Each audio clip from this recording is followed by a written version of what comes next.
Que pensez-vous du fait qu'une membre du Congrès américain ait épousé son propre frère pour qu'il puisse obtenir la citoyenneté? Et pratiquement tout de suite après cela, elle a été élue au corps législatif des États-Unis d'Amérique? Du mot Oregon, bien sûr. Et à une époque, on a essayé de nous imposer une prostituée comme présidente, tout récemment. Une vraie prostituée, pas par caractère, pas une politique, non, une vraie. On nous a imposé un vieux. Démence sénile, je crois que ça s'appelle comme ça, non? Ils ont essayé de faire passer un menteur noir. Eh bien, vous vous souvenez, bien sûr. Réduire le déficit de 4 000 milliards de dollars. À long terme, réduire le gaspillage et l'inefficacité dans Medicare et Medicaid financera l'essentiel de ce plan. Cela freinera la hausse des dépenses de santé pour nos familles, entreprises et le gouvernement. Ce plan inclura une clause nous obligeant à proposer d'autres réductions si les économies prévues ne sont pas réalisées. Donc, tout ce qu'il vient de dire concerne l'Obamacare et c'est un pur mensonge. Et maintenant, le pays est obligé d'en subir les conséquences. Les démocrates ont fait cela et maintenant ils exigent que les républicains réparent cela. Ensuite, ils l'ont refilé. Pete Buttigieg est le seul. La seule chose positive à son sujet était son homosexualité. Tout le reste était négatif. Hillary Clinton, parce qu'elle est une femme, même si personne n'en était vraiment sûr. Surtout, à mon avis, surtout Bill Clinton. Ah, et aussi parce qu'elle était alcoolique, bien sûr. Maintenant, ils ont choisi de nous l'imposer. Eh bien, regardez, ils se sont vraiment trompés dans leurs calculs. Pourquoi, à votre avis? À votre avis, Nancy Mace, Target vous poursuit-elle? C'est juste un appât à clic? Il y a beaucoup de haine envers les musulmans dans ce pays. Il y a beaucoup de haine envers les Noirs, surtout envers les femmes noires. Et il y a aussi une haine très forte envers les immigrés. Et donc, je corresponds à cette description. Et bien sûr, je suis née en Somalie, ce que le président aime rappeler, et je suis aussi fière de mon héritage somalien. Et ce n'est pas quelque chose qu'ils peuvent m'enlever. En réalité, les États-Unis sont un pays avec un niveau incroyablement bas de haine envers les étrangers. Dans tous les pays où je suis allé, où j'ai vécu, sauf peut-être en Israël, le manque d'amour, la peur, une certaine méfiance envers les étrangers sont bien plus élevés. Et surtout envers toutes les catégories citées plus haut comme les femmes noires, oui, tout le monde les déteste, je ne sais pas, aussi envers les musulmans. Là-bas, c'est Yo, enfin, est-ce que Yo a forcé à dire ça? Le fait que Trump et MAGA les détestent tous, bon, d'accord, ils les détestent. Et toi, alors? Tu vas à l'encontre des intérêts des États-Unis. Voilà, et surtout, elle affirme qu'on doit leur montrer, enfin, nous devons leur montrer, c'est-à-dire, oui, quoi. C'est faux, et l'Amérique prime sur tout. Voilà, maintenant elle est jolie, bien sûr, oui, éloquente, intelligente, et aussi tellement charmante avec son foulard, pas en hijab, celui qui couvre tout ce qui est possible là-bas, le visage, etc. Eh bien, comme Obama, il est noir, mais à moitié et pas du tout effrayant. Et donc pourquoi avoir peur d'eux? Et en plus, c'est un objet sexuel. Donc voilà, la candidate s'appelle Ilhan Omar. Il s'est avéré. Quelques petits problèmes. Premièrement, elle a épousé son propre frère. Eh bien, c'est peut-être efficace, même si, qui sait, oui, pour qu'il obtienne la citoyenneté américaine, disons-le comme ça. Eh bien, pour l'instant, il n'y a pas de preuve à 100% qu'on puisse poser sur la table. Que le frère d'Ilhan, c'est-à-dire Ahmed Noursaïd Elmi, est bien ce fameux Ahmed Noursaïd Elmi qui a été marié à Ilhan Omar. Mais il y a un témoignage selon lequel, alors qu'elle était mariée à ce même Ahmed, Ilhan a déclaré à l'administration fiscale comme mari une personne complètement différente. Donc, aussi un Ahmed, mais Ahmed Hiron, qui existe, qui est connu là-bas, et ainsi de suite. C'est déjà beau, n'est-ce pas? Donc, cela veut dire que la future membre du Congrès a trompé soit le fisc, soit le service d'immigration. Nous, Le moins. L'Amérique en 2025 est le pays le moins raciste de l'histoire mondiale et je le pense vraiment. C'est pourquoi tout le monde veut venir ici. Nos lois ne discriminent ni Ilhan Omar, ni ceux qui s'habillent ou agissent comme elle, n'est-ce pas? Même si tu as épousé ton frère, où est le problème? C'en est un. Je fais toujours une remarque, non? Nous en parlons en ligne depuis des années, et maintenant ces sujets, comme le mariage d'Ilan avec son frère, atteignent enfin le grand public. Le meilleur moyen de savoir si la vie est bonne ou mauvaise dans un pays, c'est de regarder le flux de migrants. S'ils quittent le pays, c'est probablement qu'ils n'aiment pas trop y vivre.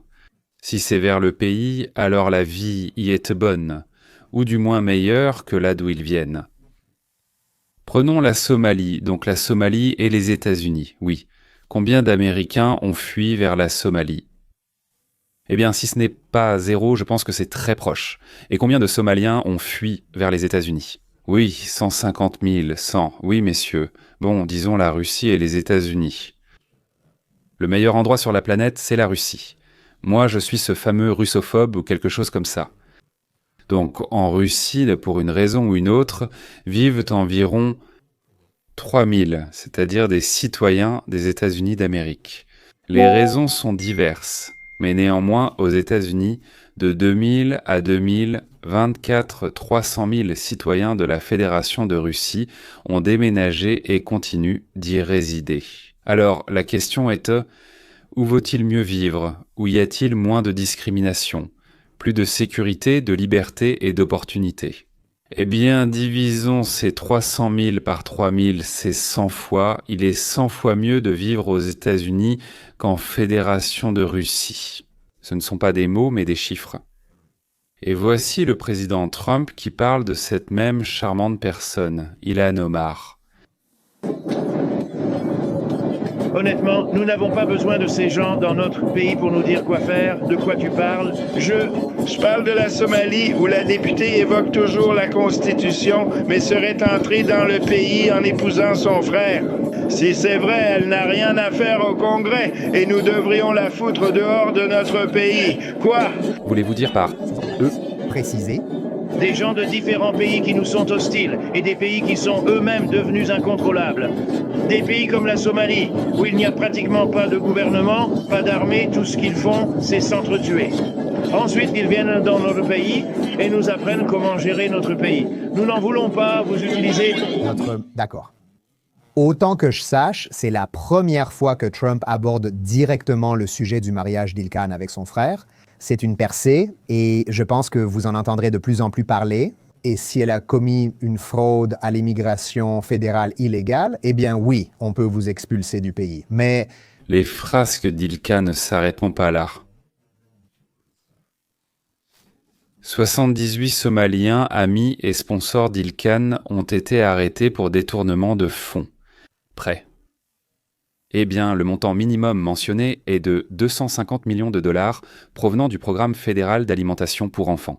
Je répète encore une fois, 250 millions de dollars provenant du programme fédéral d'alimentation pour enfants. Vous allez demander comment est-ce possible? C'est possible. Comme il s'est avéré, ils ont organisé de faux points de restauration. Et selon leur effectif, ils ont mis en place 200 faux points de restauration. Qu'est-ce qu'un faux point de restauration? C'est un local sur lequel quelque chose est écrit, une adresse, et il est rédigé pendant des rapports incendant à cette adresse ou à telle autre adresse, et ainsi de suite. Ensuite, ils ont fabriqué de fausses listes d'enfants fictifs. Les factures pour l'achat de nourriture étaient également fausses. Évidemment, le blanchiment d'argent passait par des restaurants et sociétés fictives, et l'argent circulait. Là, maintenant, vous allez vraiment être ravis. C'est une vraie catastrophe, survenue sans qu'on s'en rende compte. Ils allaient en tas sur les comptes d'Al-Shabaab, qui est une organisation terroriste basée en Somalie. Eh bien, pas les 250 millions en entier, mais une partie. L'argent des contribuables du Minnesota destiné aux enfants affamés a-t-il fini chez des terroristes somaliens? Ces accusations concernent une vaste affaire de fraude aux prestations sociales ouverte dans le Minnesota. Aujourd'hui, des accusations ont déjà été portées contre la 78e personne impliquée. Des informations indiquent qu'une partie de l'argent volé aurait pu parvenir à Al-Shabaab, un groupe terroriste somalien.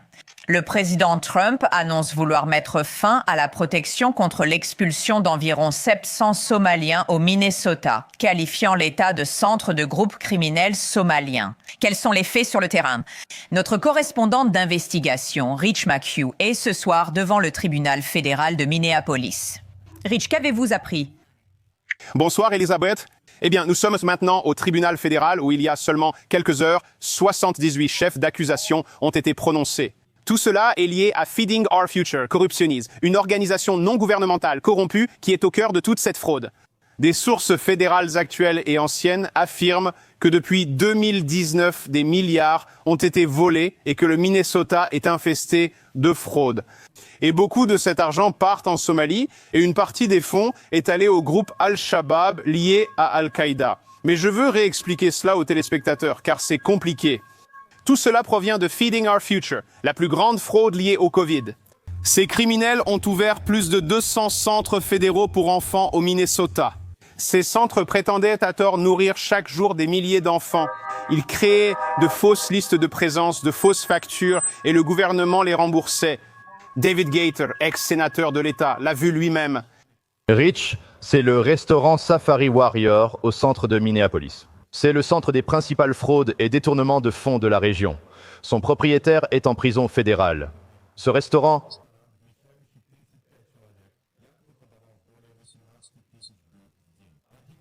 « 115 001... »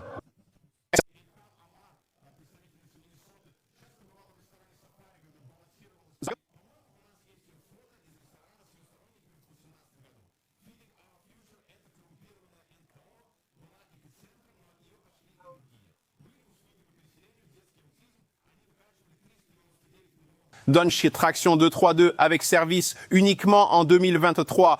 À ce jour, 86 personnes ont été inculpées et ce nombre continue d'augmenter selon les autorités fédérales, rapporte News Nation. 79 d'entre eux sont des Somaliens, mais d'autres chiffres sont également avancés. On nous a volé, on continue de nous voler chaque minute, chaque seconde. Nous sommes des pigeons, nous élisons des dirigeants pour nous gouverner, on nous piétine et... On nous marche dessus. 59% de ces personnes, de tous les sans-papiers, reçoivent des bons alimentaires. C'est-à-dire que la majorité des gens qui reçoivent des food stamps du gouvernement américain et des contribuables américains, même... ne sont même pas des Américains.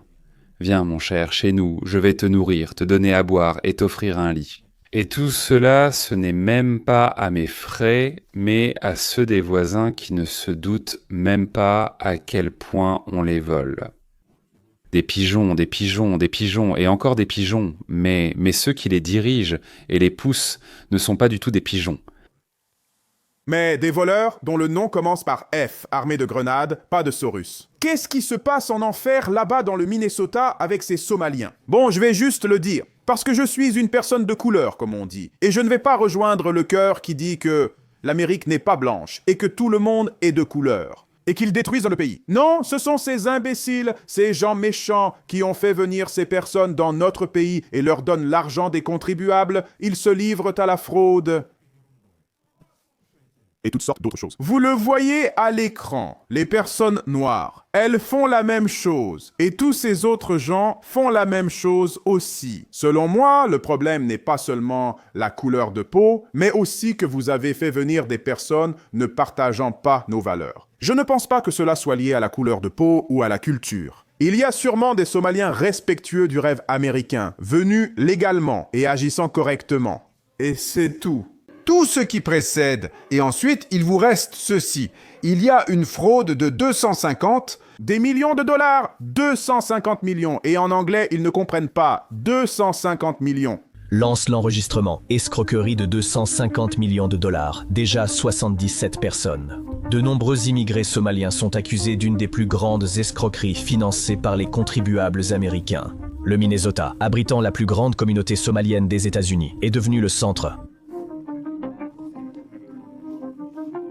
de cette vaste fraude liée à la pandémie, où les accusés ont détourné plus de 250 millions de dollars prévus pour nourrir des enfants défavorisés sans réellement le faire. Les procureurs affirment que l'argent a permis d'acheter des maisons et voitures de luxe, des bijoux, de faire des virements à l'étranger et de créer un réseau de sociétés écrans. Selon le ministère de la Justice, les conspirateurs présentèrent de fausses factures, inventèrent des données alimentaires et mettèrent en scène des photos pour simuler la distribution de millions de repas fictifs. Parfois, ils étaient plus nombreux que les habitants de certains quartiers. Un jury fédéral a déclaré Amy Bach, directrice de Feeding Our Future, et Salim Ahmed Saïd coupables de complot, corruption, fraude et blanchiment d'argent. Les autorités fédérales annoncent d'autres arrestations à venir. Sont possibles. La corruption signifie que les fonctionnaires d'Emily Sota acceptaient nos dépôts de vin pour fermer les yeux sur ce fléau populaire. Un restaurant de 16 places ne peut donc pas nourrir 16 000 enfants en une journée. Eh bien, il ne peut pas, même pas 30. Donc il pourrait, si chaque groupe de 16 personnes restait dans le restaurant pendant 42 secondes et que le restaurant fonctionnait 24 heures sur 24. Mais ce n'est pas tout. Ce n'est pas tout. Les agents du service de lutte contre la fraude et de la sécurité nationale travaillant en équipe ont effectué plus de 1000 inspections sur le terrain dans tout le district.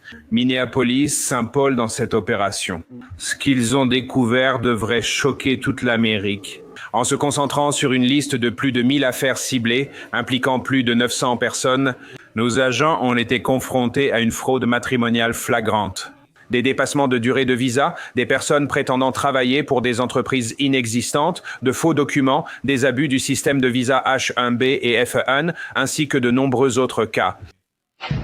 Et d'autres infractions. Au cours de l'opération, nos agents ont découvert des signes de fraude, de non-respect des exigences ou de menaces pour la sécurité publique et nationale.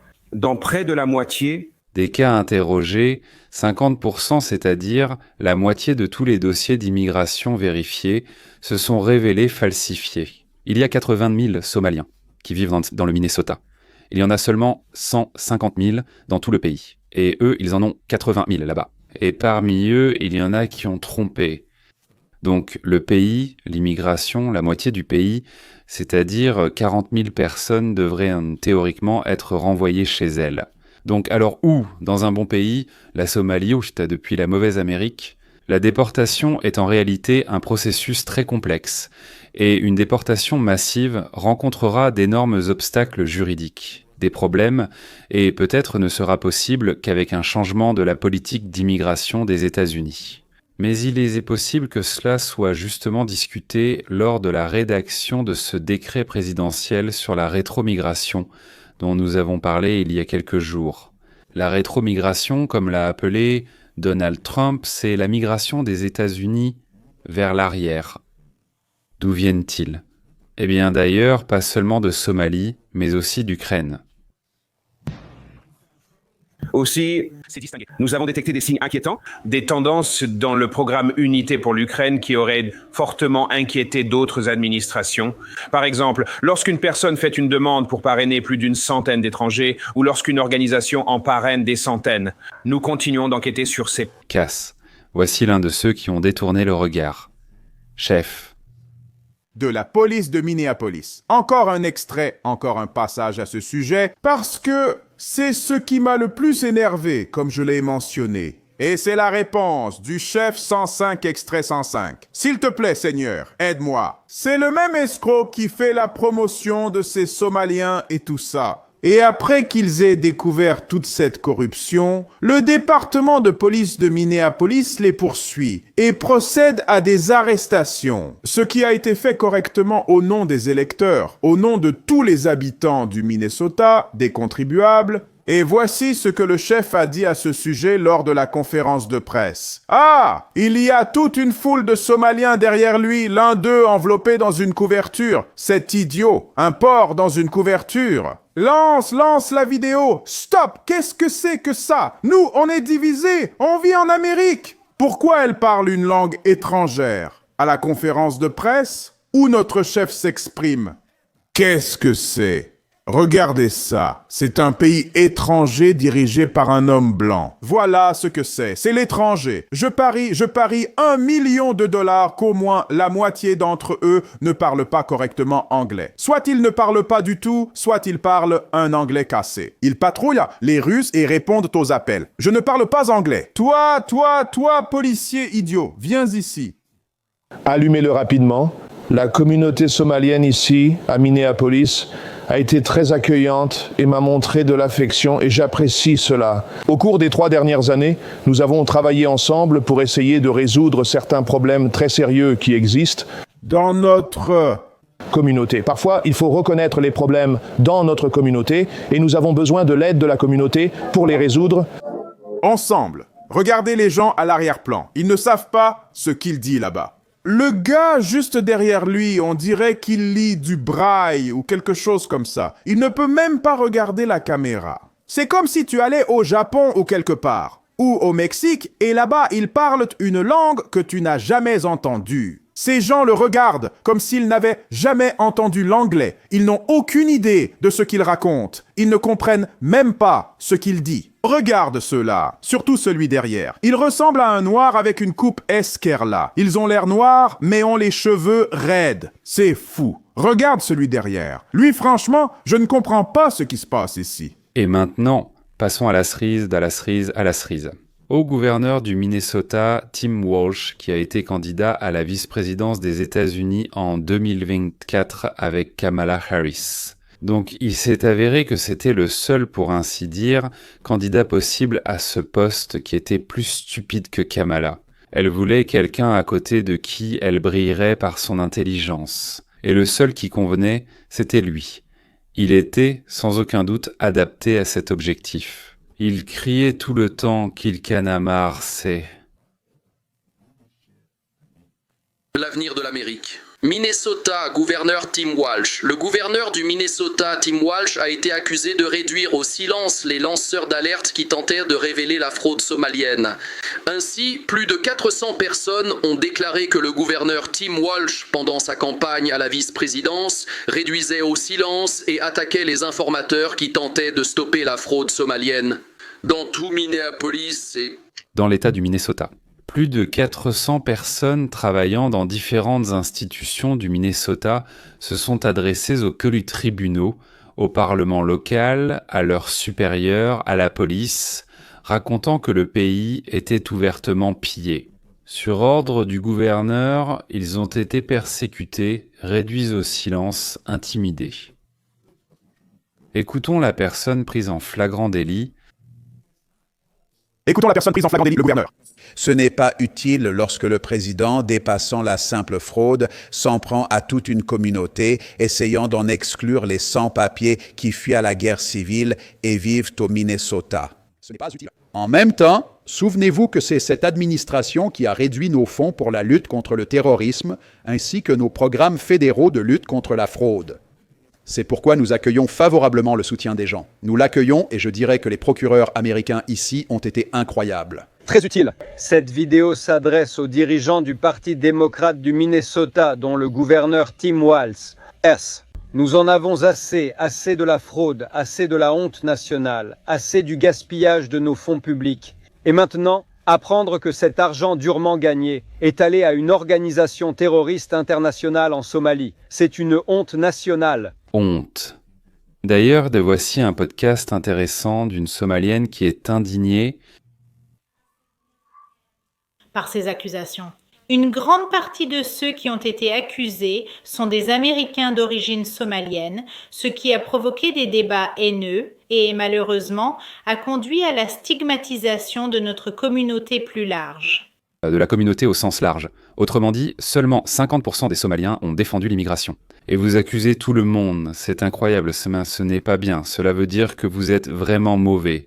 Et votre président Trump est tout simplement horrible. Dans chaque vidéo sur les escroqueries somaliennes au Minnesota, et il y en a déjà pas mal, j'ai toujours un nouvel extrait avec Ilhan Omar qui déclare clairement, ouvertement et fièrement qu'elle représente les intérêts de la Somalie. Et ma question est la suivante. À quel moment devons-nous la croire sur parole et retirer la citoyenneté à cette femme ou, au minimum, la destituer de la Chambre des représentants des États-Unis? Ilhan Omar et la communauté somalienne du Minnesota représentent la plus grande erreur de notre politique d'immigration des 80 dernières années. Nous avons accueilli des personnes du tiers-monde qui ne souhaitent pas devenir américains, mais simplement vivre en Amérique. Je le répète, ils ne veulent pas être américains, mais vivre en Amérique. Les mêmes valeurs et cultures qui n'ont pas permis à la Somalie de devenir un État fonctionnel sont celles que les libéraux blancs du Minnesota les encouragent à préserver. Ils veulent rester somaliens en tout, mais ils le font en sécurité au Minnesota. Et au lieu de s'intégrer à notre société et d'attendre que le gouvernement fasse le meilleur pour ses citoyens, ils s'attendent à ce que le gouvernement représente leurs intérêts, c'est-à-dire l'amélioration de la Somalie. Mais Ilhan s'énerve à cause de l'annulation par Donald Trump du statut de protection temporaire pour les Somaliens et jure de commettre une fraude à l'immigration pour les protéger de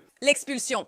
Quand le président écrit sur Twitter qu'il a le pouvoir d'annuler le statut de protection temporaire pour les Somaliens au Minnesota, même les enfants de 8e savent que ce ne sont pas des pouvoirs dont le président dispose et qu'il peut exercer. Une autre action illégale que notre président hors la loi prétend vouloir commettre, c'est de révoquer ce statut uniquement pour un seul État, ce qu'il n'a pas le droit de faire. Aucun pouvoir. Donc, pour les quelques 300 personnes concernées qui vivent actuellement au Minnesota et à travers tout le pays, nous vous voyons, nous sommes avec vous, nous vous soutenons et nous ferons tout notre possible pour que votre statut soit réglé d'ici mars. 2026, regardez comme elle est offensée que le président des États-Unis ait osé expulser des Somaliens qui sont ici illégalement et se livrent à une fraude massive vers la Somalie, un endroit qu'ils prétendent aimer. C'est parce qu'il n'est pas dans l'intérêt de la Somalie de renvoyer des personnes qui volent l'argent des contribuables américains et le renvoient pour enrichir la Somalie. Ils agiront selon ce qu'ils jugent être le mieux pour la Somalie, même si cela signifie voler. 350 millions de dollars provenant des fonds d'aide aux enfants affamés, 500 millions destinés aux enfants autistes, des fraudes à l'immigration pour que leurs vaches à lait continuent de rapporter. Ilhan Omar a épousé son frère pour contourner la loi sur l'immigration. Et elle est offensée que nous regardions avec suspicion ceux qui enfreignent nos lois pour entrer dans le pays. Et ensuite, elle continue de les enfreindre en volant de l'argent destiné à aider les enfants et en le renvoyant là d'où ils étaient soi-disant en fuite. Comment ose-t-il, Donald Trump, se comporte avec autant d'audace parce que, comme elle l'a déclaré dans la vidéo précédente, il pense que le gouvernement des États-Unis existe pour le bien des Somaliens, dans le Minnesota, dans l'intérêt du pays de la Somalie. Mais dans cet extrait suivant, elle fait un lapsus et dévoile accidentellement toute la supercherie. Pourquoi les Somaliens choisissent-ils de vivre à Minneapolis? Mais je veux que la plupart des habitants du Minnesota sachent que la majorité d'entre nous, les Somaliens qui sommes ici, comme l'a dit hier mon ami Ali, la plupart d'entre nous, ce n'était pas le premier endroit où nous sommes arrivés lorsque nous sommes venus aux États-Unis. Mais la plupart d'entre nous ont choisi le Minnesota comme foyer, parce que le Minnesota est un endroit spécial pour nous. Et les habitants du Minnesota aussi sont très